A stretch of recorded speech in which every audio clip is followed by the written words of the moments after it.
Well, hello active traders and welcome to ETF Trading Success Strategies with Toni Turner and myself, Ken Calhoun. Toni, it's a real pleasure to share the stage with you. Glad to see you here today. Thanks, Ken. Thanks a lot for asking. Let's see, just a quick introduction about Toni. She's one of the most respected people in the industry. She's appeared on CNBC, CNN, NBC, MSNBC, and Fox Business News.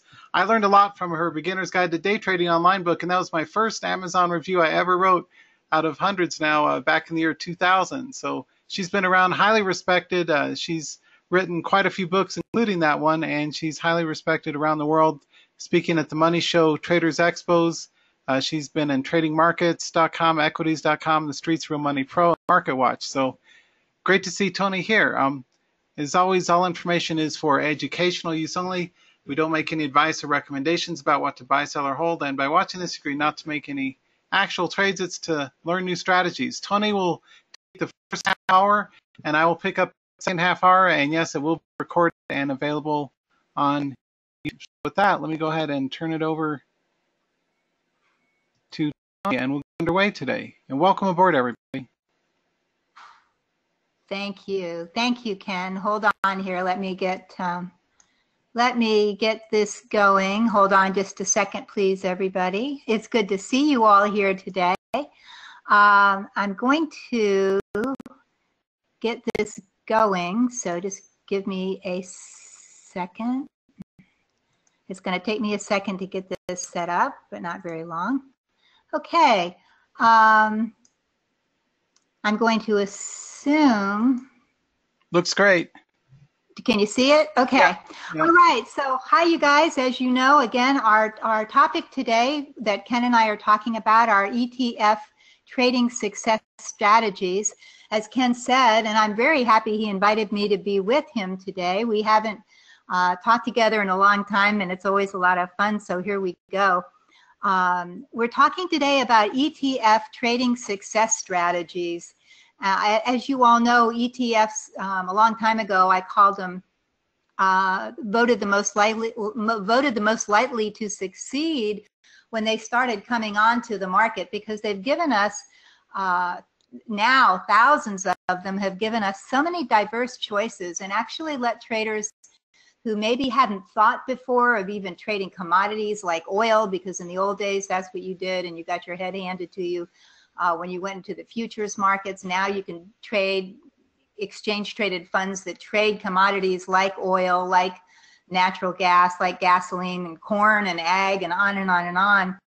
Also, we can trade the indexes, we can trade countries, we can trade currencies, we can trade bonds, so many things with ETFs. So I thought that we would talk about them a little bit today. I'm going to show you this PowerPoint in the very beginning, because I'm going to talk a little bit here about sectors and industry groups and show you trades and how to trade them with my Sleeping Tiger setup, which I use in Toni's Market Club, and we do very well with it. It's a great setup. It works well, and I think you'll like it. But let's quickly go over, let's just spend a couple of seconds here going over the S&P 500 sectors and industry groups. And let me explain this first. A lot of people, you'll see a lot of talking heads on CNBC, and they will say the telecom sector. Well, guess what? Telecom really isn't a sector. It's an industry group under the umbrella of the technology sector. So, and you say, well, does that really matter, Toni? It doesn't matter, but if you organize your ETF lists and thoughts with 10 big umbrellas representing the 10 sectors, and then kind of learn which industry groups are underneath each umbrella, it gives you a lot more to think about and a lot more ways to make money, and that's what we're all about here. So we're going to talk about the 10 sectors they embody, and these are the S&P 500 as listed on sectorspiders.com. Sectors show us the 10 diverse commercial groups that drive the U.S. economy. Each sector, as I just said, contains individual industry group, and knowing how money flows through sectors helps you make better trades, helps you be in the right place at the right time, It helps you minimize risk and make more money, which is, again, what we're all about. Now, this is a simple way of looking at it. We have two columns here. The cyclical ETFs. When we say cyclical, these are sectors, and these are sectors right here that are in the sector spiders, ETFs. Cyclical sectors, cyclical industry groups are those that rise and fall depending on the economy, whether it's expanding or whether it's contracting. And although we've had a huge, long time of an expanding stock market, which has been tons of fun and wonderful, we need to keep in mind that economies contract and expand. It's the way of the world. It's why tides ebb and flow. It's why the moon circles around our Earth. Everything moves in cycles, and we need to keep that in mind. And when we know which sector ETFs flourish in certain conditions, and then we can move out of them if we get, say, a contraction, we can move from cyclical to non-cyclical. That way we keep our profits intact, and we're still making money when maybe some other folks haven't done so yet. So let's look quickly at the cyclical ETFs. These are the sectors that usually expand, go up when we have a bull market. And that's what we've had. The cyclical ETFs, we can say, or the bull market ETFs, are materials. And these symbols are all the symbols from the sector spiders. So materials, consumer discretionary, energy, industrials, and technology. Now, we can say right now, well, energy, gosh, for the last few years, the prices of oil has been going down no matter what. Well, that's kind of an anomaly, and we've had that happen because, of course, we've learned how to get a lot of oil out of this earth, and we have a supply glut. But generally speaking, and energy is not only oil, it's natural gas, it's now alternative energy, it's now also, what am I trying to say? Well, let's leave it with alternative energy here. I don't want to get mixed up here. Let me keep going. Industrials always obviously do well in bull markets. So does technology. Now, some of these on the non-cyclical side do well in bull markets and when the trends are expanding, but we know to look to them when things aren't looking as good, because this is where people tend to go when we are in markets that are drawing down, or they're having as I said, markets expand and contract. And when we're in a contraction, people start putting their money more in consumer staples. Obviously, we need food and medication type things, financials, healthcare, utilities, and real estate. Now, again, many of these do well in expanding markets as well. So underneath these, though, we want to realize that underneath these sectors, as I said before, there are industry groups. And I'm not going to take a lot of time with this because we want to get to the charts and we don't have the time today. But here's an example. In the healthcare, excuse me, that's not where I wanted to go.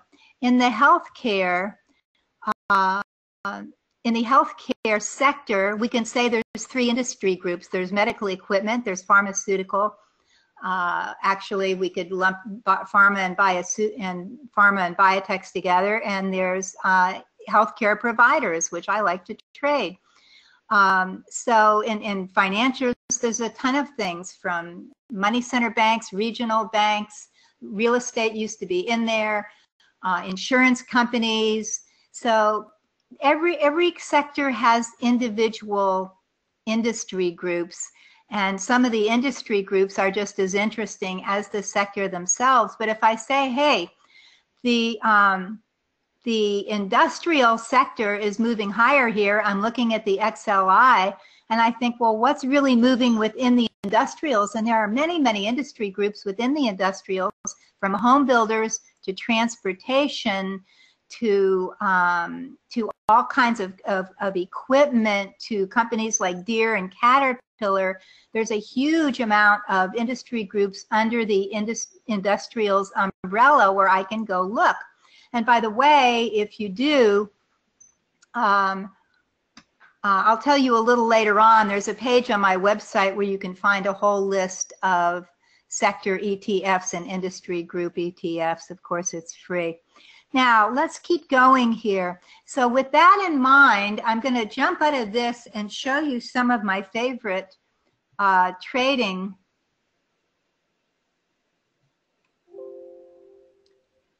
I'm going to show you some of my favorite trading ETFs here and what I do with them. Now, first of all, I'm going to take you to the XLK because in a bull market, many times technology is one of the best places to be. We know that technology is probably going to keep expanding and keep growing in many, many forms, probably as long as you and I live. So when we're in a bull market, it's always a fun place, especially for traders to go. And it's a money-making place if you're in the right place. But that's what ETFs do for you. ETFs are naturally diversified so that if you pick a stock like Apple or Google or Netflix, and you wake up one morning and for whatever reason it's fallen 2 or 3 or 4% or $5 or $6, that's always an uncomfortable thing to have happen. But if you're in an exchange traded fund, because it's diversified, and you all know this, you don't have the same chance of getting creamed. And I'm going to say that particularly with biotechs. A lot of people who are new to the market say, oh, I read this article and fancy biotech is going to go from $2 to $200 by Friday morning early, and I want to be in it. Well, guess what? I've been where those new traders are. I've done what those new traders did. And you can get your head handed to you in a heartbeat because those things don't always happen. But if you get into one of the biotech ETFs, goodness knows they're exciting enough, like the XBI is one of them. The PBE is another one. But at least you're in a diversified group where you stand a chance of whichever, if biotechs are gaining, and I think they probably always will in coming years because they're part technology, at least you take a lot of the risk out of it. But anyway, so let's go back to our market, to our we're looking at the technology sector right now. This is the Select Sector Technology ETF, the XLK. And let me explain to you first of all, the top components, which I always look up the top components in an ETF. It's easy to do. I go to the fund family. There's ways to do it, but I just find it easy. In this case, to go to selectspiders.com. I click on Technology ETF, the XLK. I look for holdings on the XLK page, and then they give me a list. And you can also find stocks to trade in the first, I usually use the first maybe 5 holdings of ETFs and look at them and see, are these the leading companies that are moving higher right now? Because if they're moving this ETF up, they must be. And if you look at the top components of the XLK right now, they are Apple, Microsoft, Facebook, Alphabet, or Google, and you'll never guess who the 5th one is. I bet you won't guess who the 5th one is. I'm going to say it.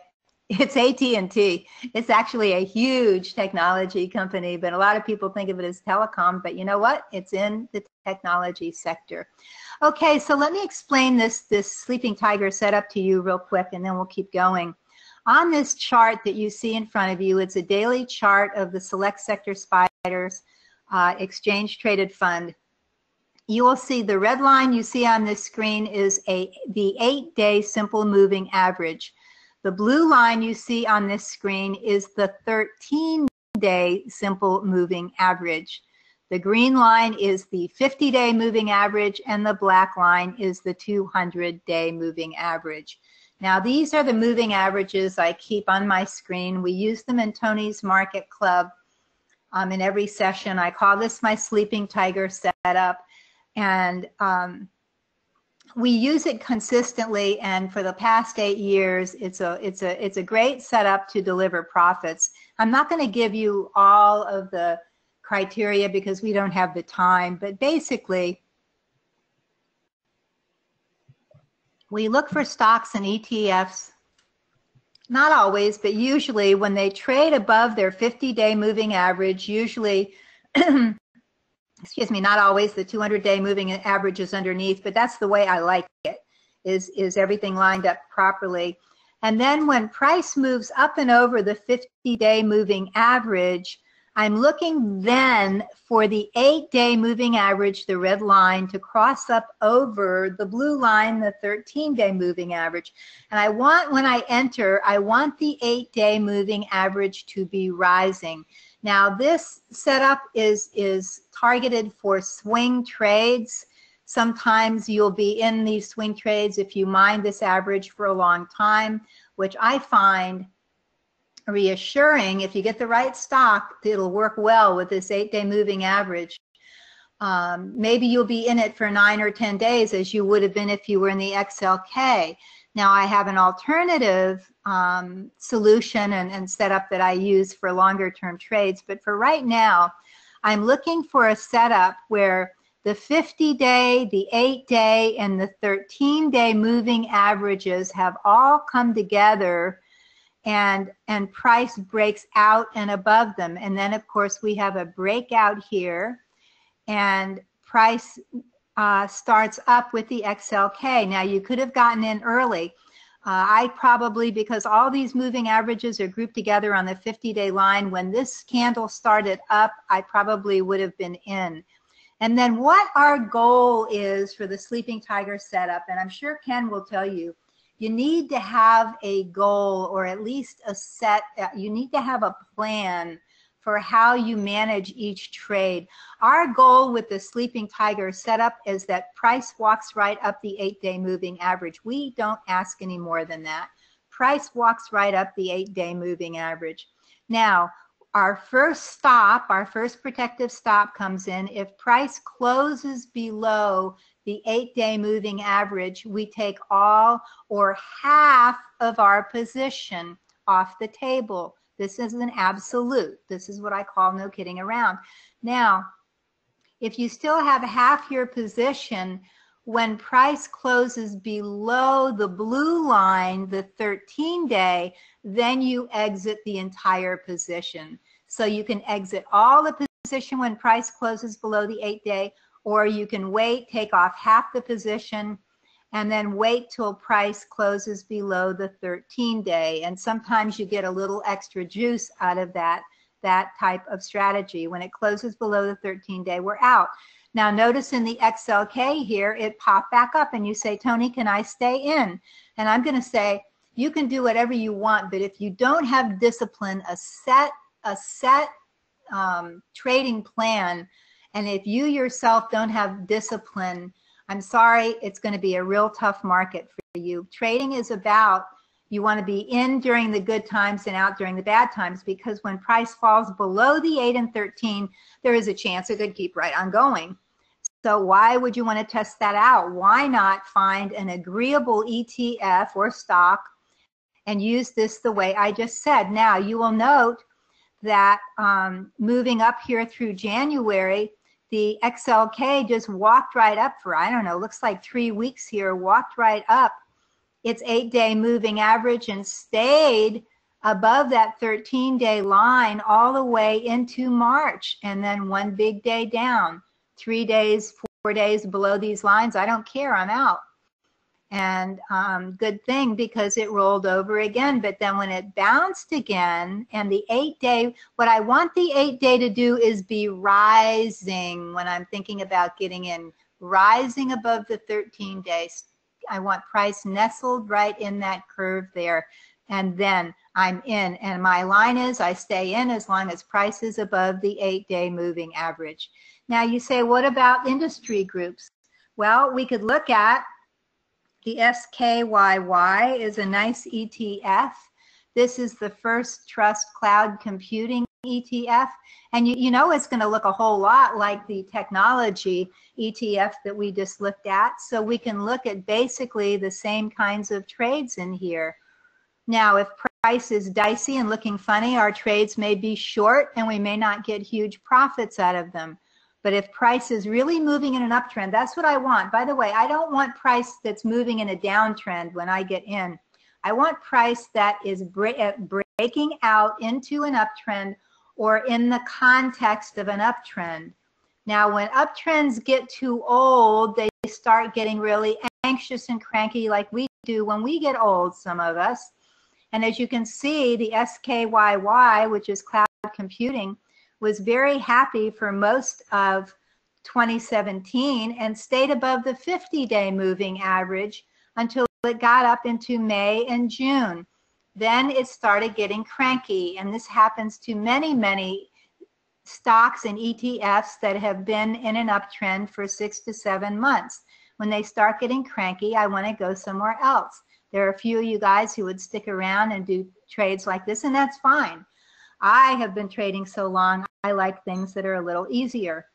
I just like agreeable trends that are just starting, maybe from a low base, pulled back into their first pullback, and then starting up. I like these areas here, and they're really my favorite. And I have sometimes even been known, if the market is going nicely and going well, I'll say, heck, as long as this thing is above the 50-day moving average, the rising 50-day moving average, as long as it's above a rising 50-day moving average, I'll stay in. Now, let's look at one more technology, or two more quick technology ETFs, because these are all industry groups underneath, as I said, the technology sector. This is the semiconductor. And we all know semiconductors are a huge part of technology, but I brought this up for a reason. Now, semiconductors are more volatile, so they're not going to be as quite as much fun to swing trade once they get over their initial hops up here.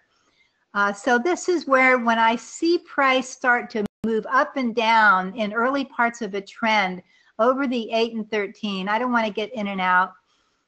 This is too much stuff for me. I automatically move as long as it's rising.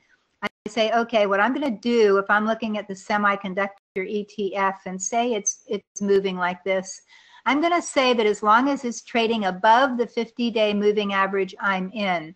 If it closes 3 times below the 50-day moving average, I'm out, and I'm out. When do I get in? If it pops back up above and the 50-day moving average is rising, I may consider it, or I may go look somewhere else. Now, here's a candle I wanted to talk to you about here. Excuse me, didn't mean to do that. See this big outside day? See this big top reversal day, bearish engulfing day on the semiconductor ETF? And this is the SOXX, as I told you. This is the First Trust. No, wait a minute. I don't know that this is First Trust. I'm just going to say SOXX for now.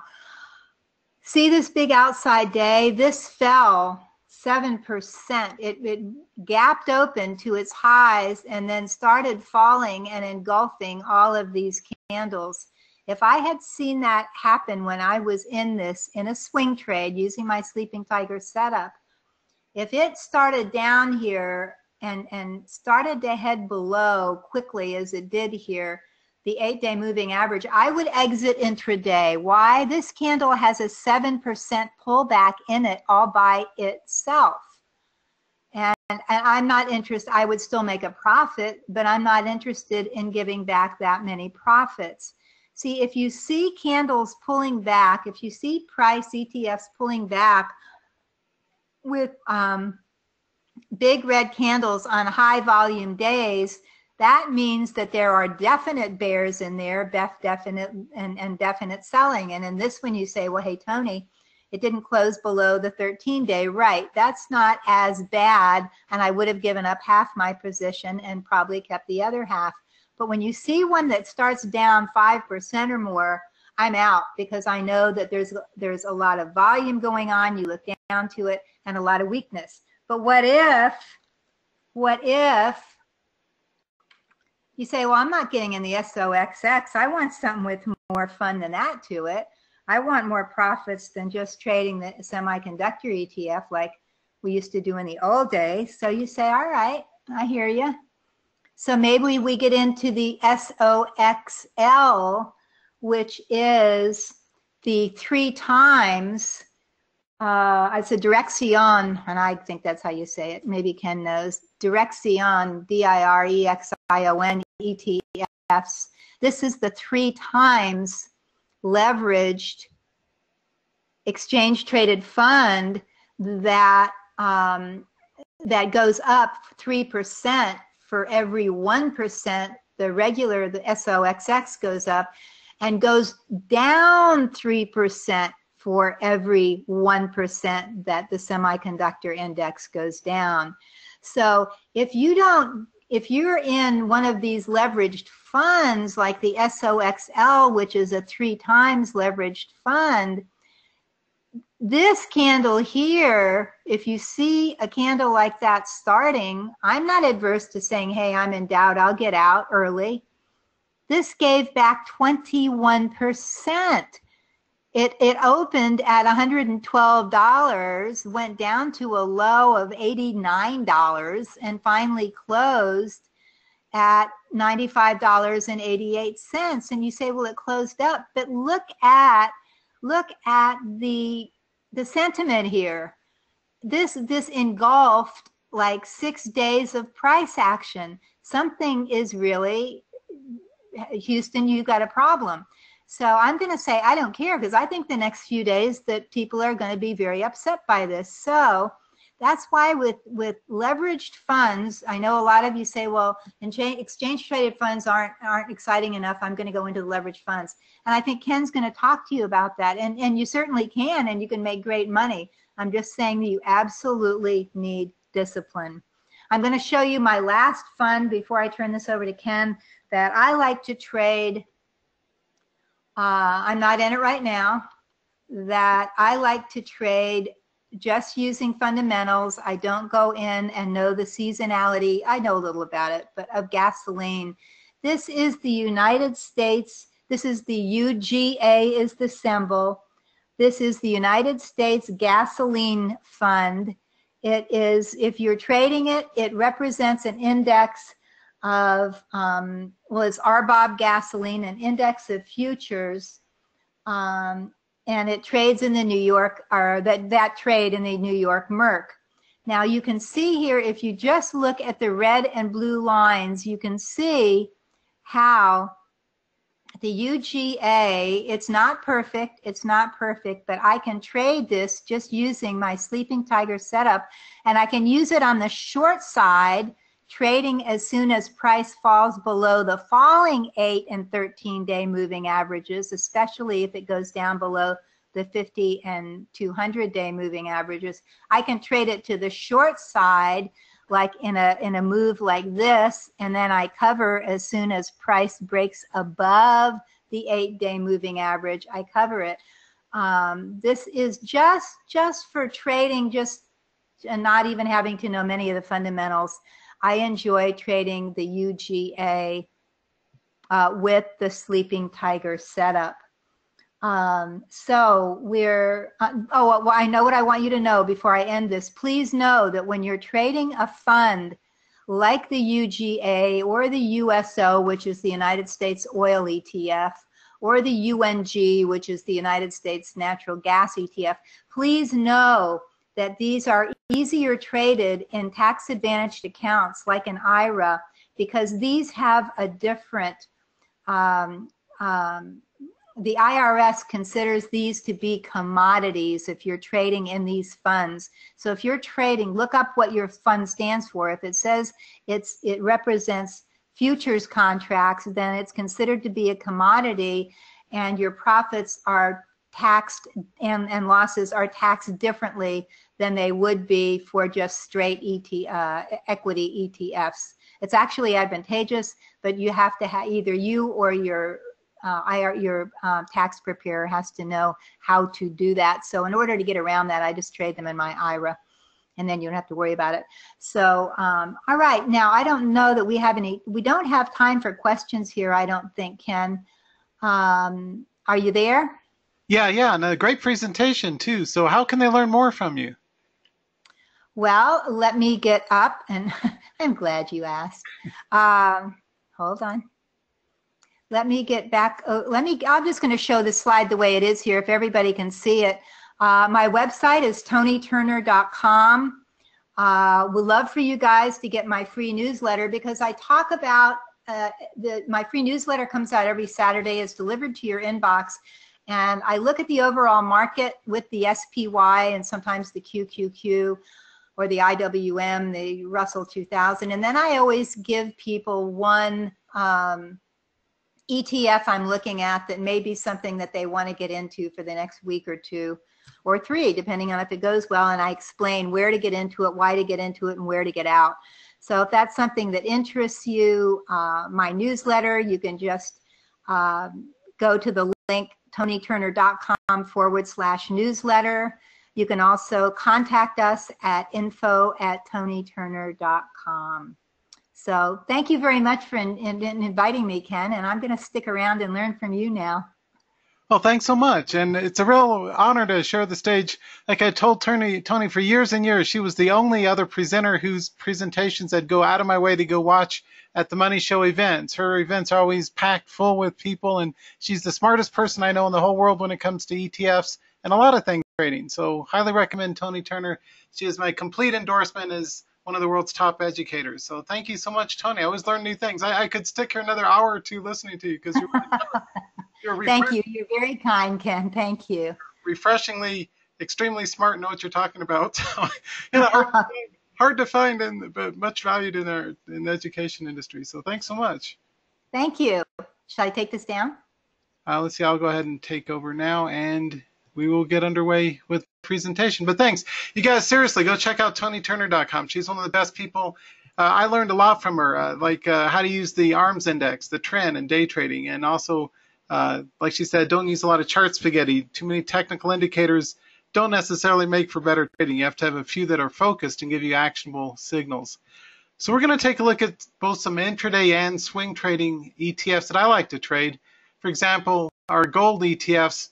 Personally, I don't trade GLD because it's a bit pricey. For years, I trade GDX. Gives you the same chart. One of the biggest advantages about ETFs is not only, as Toni mentioned, because it's a balanced fund, you don't have the biggest risk of huge gaps that you have in individual stock picking in the broad market, but the other thing is you can engage with a commodity or a sector or a currency or an industry group at a price point that you like. And that's one of the biggest things that I find I love about ETFs. I've traded GDX for years. Now you can get the same chart pattern from GLD, right? Pretty much identical chart pattern. But GDX is only 23 a share instead of 120 a share, or GDXJ, 33 a share. So you get a little better volatility, both at the big price tag of a GLD instrument. So that's one quick writer downer, is something I found.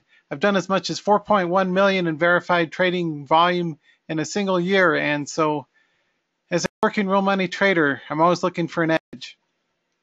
The thing that I always start off to teach traders is how to trade markets first and instruments second. If you look at our 3-month spiders, you'll see every single time, including this last dip, we've lost this is the 50, the 100, and the 200 simple moving averages. Let me zoom in on the 90-day candlestick chart. Every time the spiders have lost the 50 SMA, they've bounced right back. And I was traders, don't go short here because we're likely to get a pivot off the 50 SMA because patterns repeat.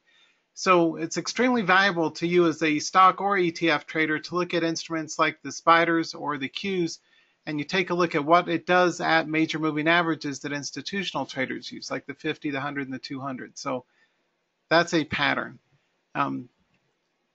Let me introduce myself first before we jump into some more on that, but first just a quick note about who the heck I am. I used to be a quality engineer and statistician for Ford Motor Company. I'm a UCLA graduate. I'm here in Colorado Springs. You may see me each month in stocks and commodities with my trading on momentum column. I've been around since the early days, like Toni. We're people who've been trusted by the world's traders forever, it seems, and certainly appreciate that. So I've been around a long time. What you'll learn today is some of the best ETF setups for swing and day trades. Also, some of the strongest ETF charts to look at. One of the keys that a lot of traders miss when it comes to trading ETFs is they don't trade charts for stocks or ETFs that have sufficient trading range and sufficient volatility. So a trend by itself is not enough. It also has to have volume and enough trading range to make risk reward worthwhile. And we'll lead off with an example of that in just a second. And then risk management and scaling. Typically, I like using 2 points for swing trades as kind of a blanket for things between, I like trading instruments between $20 and $70 a share. I don't trade the really expensive ETFs and I don't trade the real cheapies either. I like in the middle. So I use a 2-point maximum initial stop loss for swing trades, and I will add to winning trades usually every 2 points as kind of a rule of thumb. And kind of this is it for the PowerPoints. The strongest day in swing charts, minor gap continuations, lots of gaps in our ETF charts, multi-day high breakouts, what's going on in terms of new volume and new volatility as these ETFs take out new highs, and also entries following wide candle days. So let's take a look at what I mean by ranges first, because trading ranges is really important to get right. There's instruments like this that are just okay, the XLU. What I don't like about this is the range is only 52 to 54. So the trend looks fine, right? It's a rockstar uptrend, 45-degree angle breakout with a minor pullback, but the volatility isn't enough to make it worth my while. I don't want to be buying 300 shares of a $50 stock, sit around for a couple weeks and only get $1 or $2 per share for my trouble. I like things with better volatility. A good rule of thumb, here's another good example. It's going up, but the volatility is like 10% or better volatility. Now, if you are an aggressive trader like me, you'll often trade highly volatile leveraged instruments or the VIX ETNs, but what goes up can also go back down. This guy has an extreme amount of volatility, and this is better suited for intraday or 2 to 3 day swing trades. I trade the UVXY on a very short-term basis because oftentimes it'll do an explosive gap continuation, runs up, and then it takes it all back the next day. And that can be very frustrating if you're up, a few $100 or 800 or $1,200, and then you're back to break even on a gap.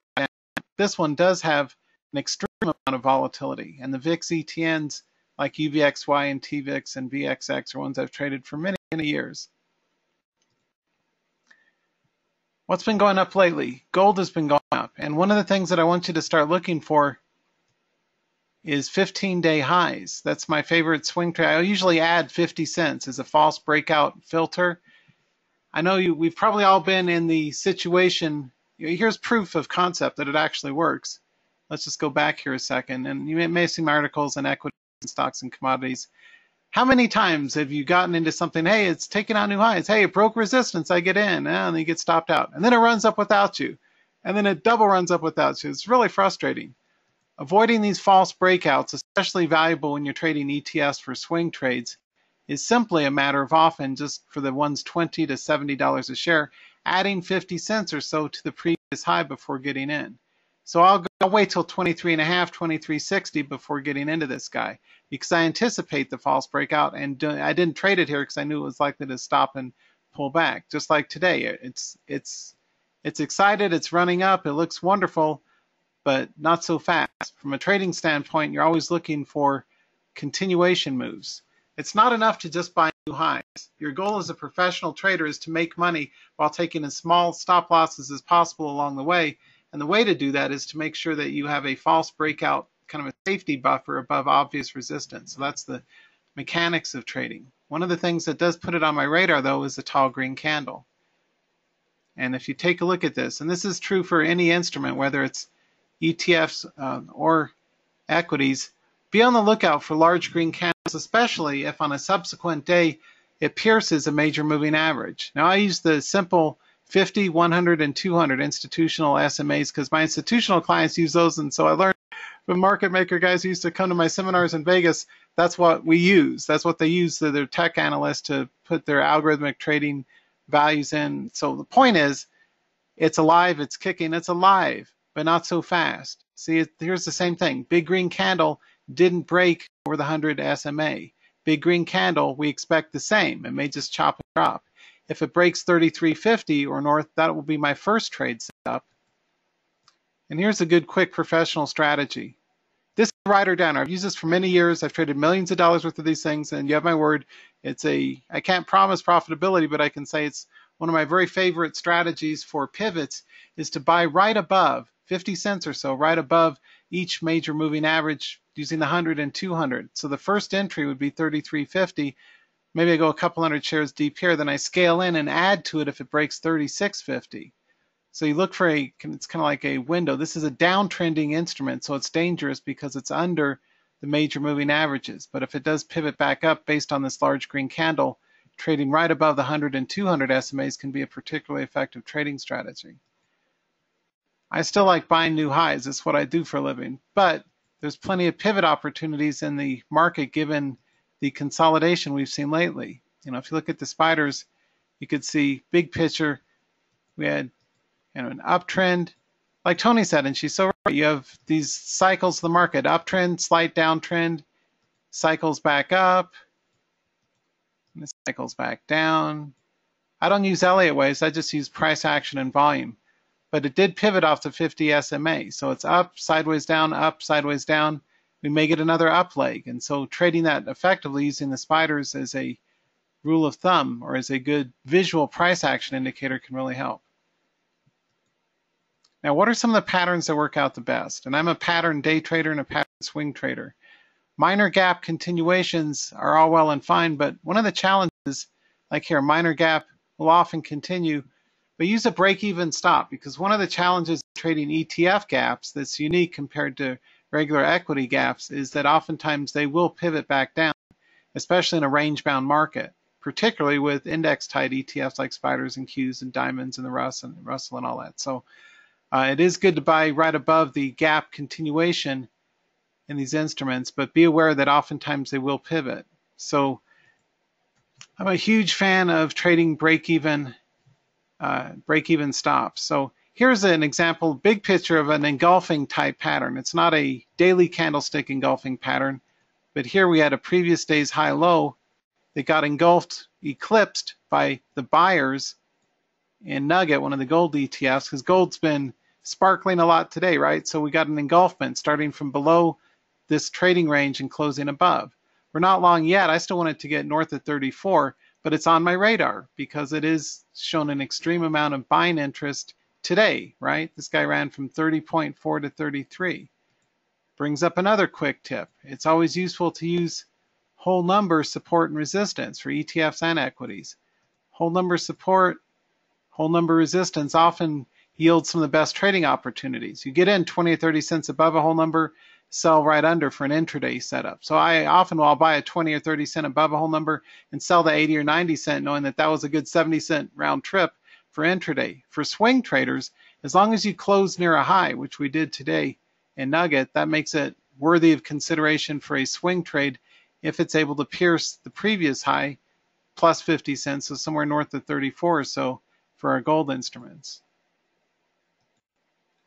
Here's how to go short in the oil sector.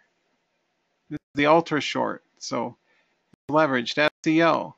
If you like trading oil like I do, UCO is the crude. There's quite a few of them. There's oil, there's USO.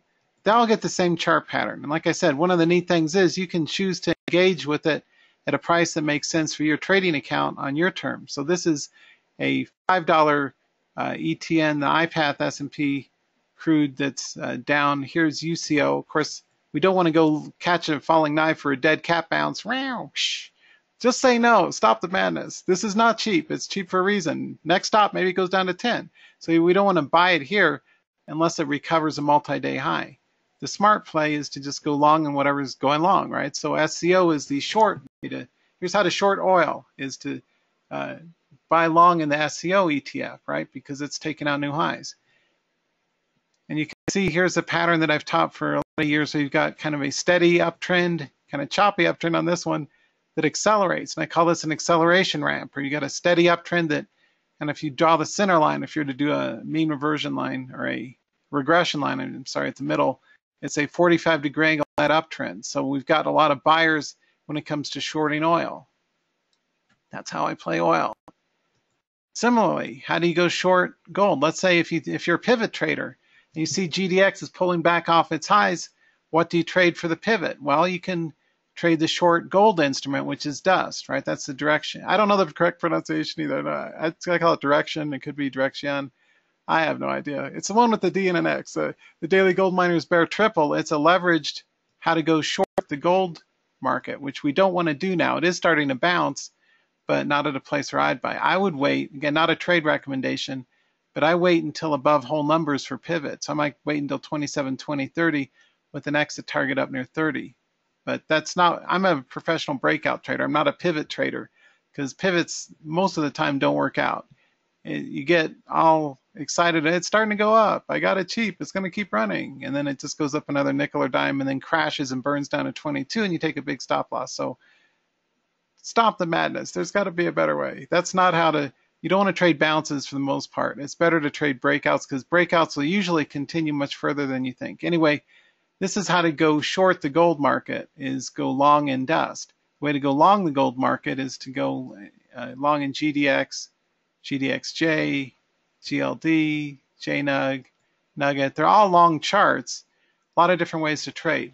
And that comes down to not so much stock selection, but ETF selection, instrument selection. Again, that's one of the biggest advantages for ETFs is you can choose based on your risk tolerance or how much you want to bet or what kind of size you want to use. You can trade instruments like GLD or you can trade like I trade GDX.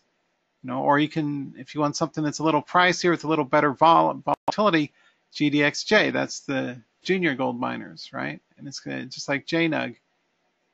It's 18, Nuggets 33. So anyway, you can play multiple instruments different ways. I'm all about teaching people how to look for the best opportunities out there. Now back to our wide range candles. So those are minor gap continuations and volatility. If you just scroll through your charts and see who's hottest today, right? I like to look at percent change from open. You'll often find good breakout patterns in play or in progress. One of my favorite patterns is this one. We have a shooting star back here, which would have told all the smart traders in the house to sell on a loss of support right here, right? Came back to life. We've got a hammer here. And of course, for more on candles, learn from my colleague Steve Nissen. Anyway, there's a shooting star, sell signal or reversal signal for the support. Here's a hammer, buy signal if it regains resistance. Okay, and it did. Well, that's all well and fine, but if you're a fellow Whovian like me, meaning Doctor Who fan, we can't get in a TARDIS or a DeLorean and go back in time. So while useful, that's not particularly helpful to helping me make money next week. What I care about and what I want to teach you guys about is the power of large whole real body candles. So it's another rider downer for the sharp pencils in the bunch, which I'm sure you all are. I like to look for signs of increasing institutional buying in. And what I don't like about this is that we don't have that. We don't have convergence with large volume. The volume is kind of anemic down here, so that's still kind of a proceed with caution signal. I'd be much happier about going long and pulling the trigger up at say 15 and a quarter on a trade here if volume were up at 1 1/4, 1.5 million, telling me institutional volumes coming in. So we've got divergence of volume to price. But yeah, price is going up. And large green candles here. I do so many webinars, thousands in the last several years. It's been quite a few. Anyway, large green candles are a good sign to you from a price action standpoint. The volatility is coming into the instrument, so it makes sense to consider for a potential long play. Right? We've got so many different charts to work with. You want to look for which charts are kind of in heat or turning up the volume.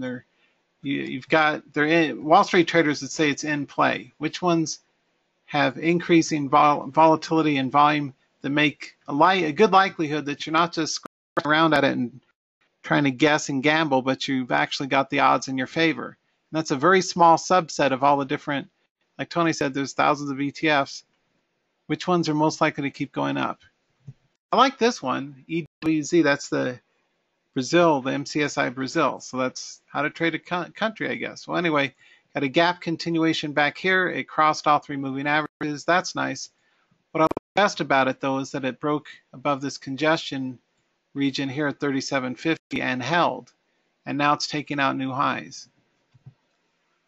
Another quick tip, and I published this in this month's issue of Technical Analysis of Stocks and Commodities, is thou shalt not buy anything with a 9 in it. So, because 9 is expensive looking to the crowd. Not so much, it's more a factor in stock trades than ETFs, because ETFs are so diversified, it's not quite as strong an effect, but still just out of habit, I don't buy anything with a 9. I sell with stuff with a 9 in it, because that's a good professional exit price point. It looks expensive to those of us who've been around the block a few thousand times.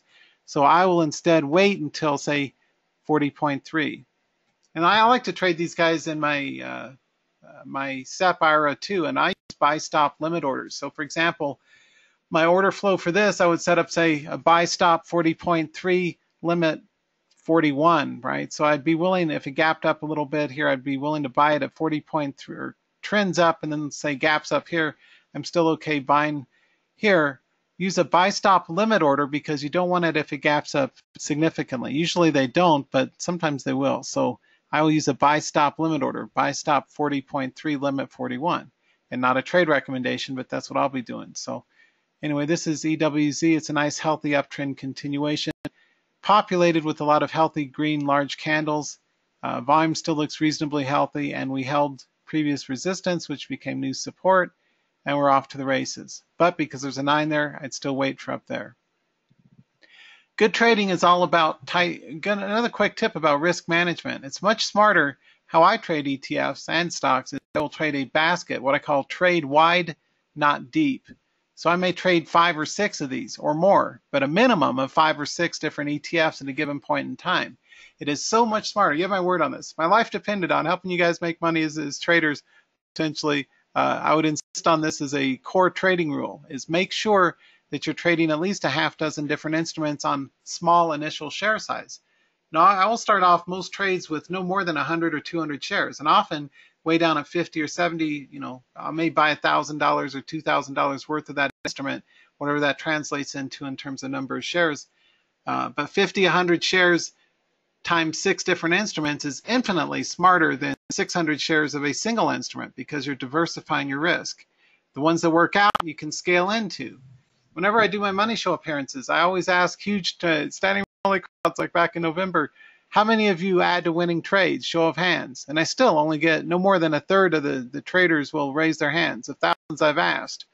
Why the heck is that? You should start off this is one of the more important strategic tips I'll share with you. You should start off every single trade with the end in mind. You should expect that over half your trades will lose. That's the fact. That's the truth. Institutional traders, we know this. That doesn't matter. What matters is how tight are your stops and how aggressively, or how intelligently, I should say, do you scale into the winners. You starve your losers, feed your winners. So add in. So even though this looks like a nice, promising, healthy chart, maybe it's the one that does me wrong, and it goes up and then it turns tail and drops back down and I get stopped out. A point or two is a stop loss. Okay, maybe I buy GDX if it takes out new highs later, and it's the one that actually runs on up quite a few points, or NUGT, or one of these others. The point is, you're going to be focused on those charts that actually have the best volatility and trade a handful of them simultaneously. As a trader, I'm all about trying to make as much money as I can while having the cost of being wrong. Like any smart small business owner, entrepreneur, your mistakes should cost you as little as possible, and you learn from them. And what I've learned over many years of trading thousands of real money trades is it's still a numbers game. It's much more about the math than the chart patterns. So healthy uptrends in ETFs are all well and fine, but still you want to trade 5 or 6 minimum instruments, maybe just 50, even baby shares, 20, 30 shares, 50 shares, 100 shares, small itty bitty trades where you're planting seeds in a garden. You feed and water the ones that are actually sprout and work out, and the other half of them that stop out, bless their heart, thanks anyway for trying, game over. And we get out with as close to break even or a really tight, inexpensive stop. And you can only get away with cheap stops if you're trading small initial share size. That's the only way. You can't go in 1,000 shares and then 2 points later you're down $1,800, $2,200. That'll start to blow up or eat away at your trading account. So as a smart, intelligent ETF trader, what we're really looking for are not only patterns that make sense, but a trade management strategy that's intelligent and well thought out as well. So And it all starts with looking at the broad market. Everything derives off the spiders. It's a top-down approach. You look at your broad market. What's the S&P?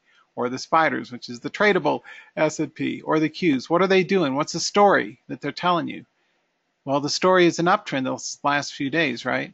We got to gap up this holding. So we'll be in bear territory if we get back down here to say 143 in the Qs, or the equivalent in the spiders is say 245.5 or so. That'll be bear territory. But for now, buyers are in charge. So you're asking yourself who's in charge. And then you drill down to within the different industry groups or the sectors, what are the most intelligent charts that make sense to trade? What are the boneheaded, stupid mistakes that you should avoid? I've made every mistake in the book, and what I've learned is it's a numbers game. You should expect to lose at least half the time in your trades. Sorry, but that's the truth of it. So how do you make money in that kind of a, taking your shots at your best charts, and that's all well and fine, but how do you still walk away a winner? And the way that at least I find has worked best for me in my own trades is you spray out a handful of trades, like going to a carnival, and you got your tickets, and you expect that half of them aren't going to do much, but the other half, maybe you make a few wins, and the wins outweigh the stops. From an ETF trading standpoint, it's really important that, like I mentioned, you can trade the same commodity group or sector or currency or industry group with different priced ETFs. So that's a key takeaway. If I were doing this as a live seminar in Vegas or New York or Dallas or Florida or California, that's what my traders would say would be a key takeaway. I always ask traders, turn to the trader next to you, and what's one of the top points that you got?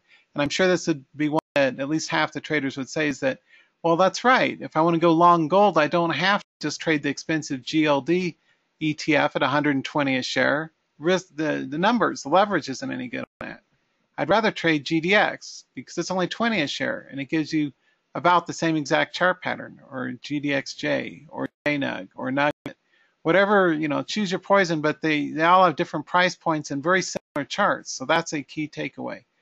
Another is to look for the large green candles as a key sign that things are starting to come to life, and we make it a good continuation play, especially if we're able to break over and hold over the 100 simple moving average on a pivot play, or stay above all three MAs on a breakout continuation, like this one, right, in XLU. Of the two, which is healthier? This one, right, XLU, because it's up near a 90-day high. XLP is still in an uptrend, but, if my life depended on it, I would much rather trade XLU than XLP, because, again, the trick to professional breakout trading, having done millions of dollars worth of these, as I can tell you, is it's not just buying a new high. Any fool can do that. Any fool can do that. Inconceivable. I've watched The Princess Bride too many times, but anyway, stop the madness. You want to get in at a price that's likely to attract additional new buyers, like a magnet, like a magnetic price that's likely to pull in new buyers.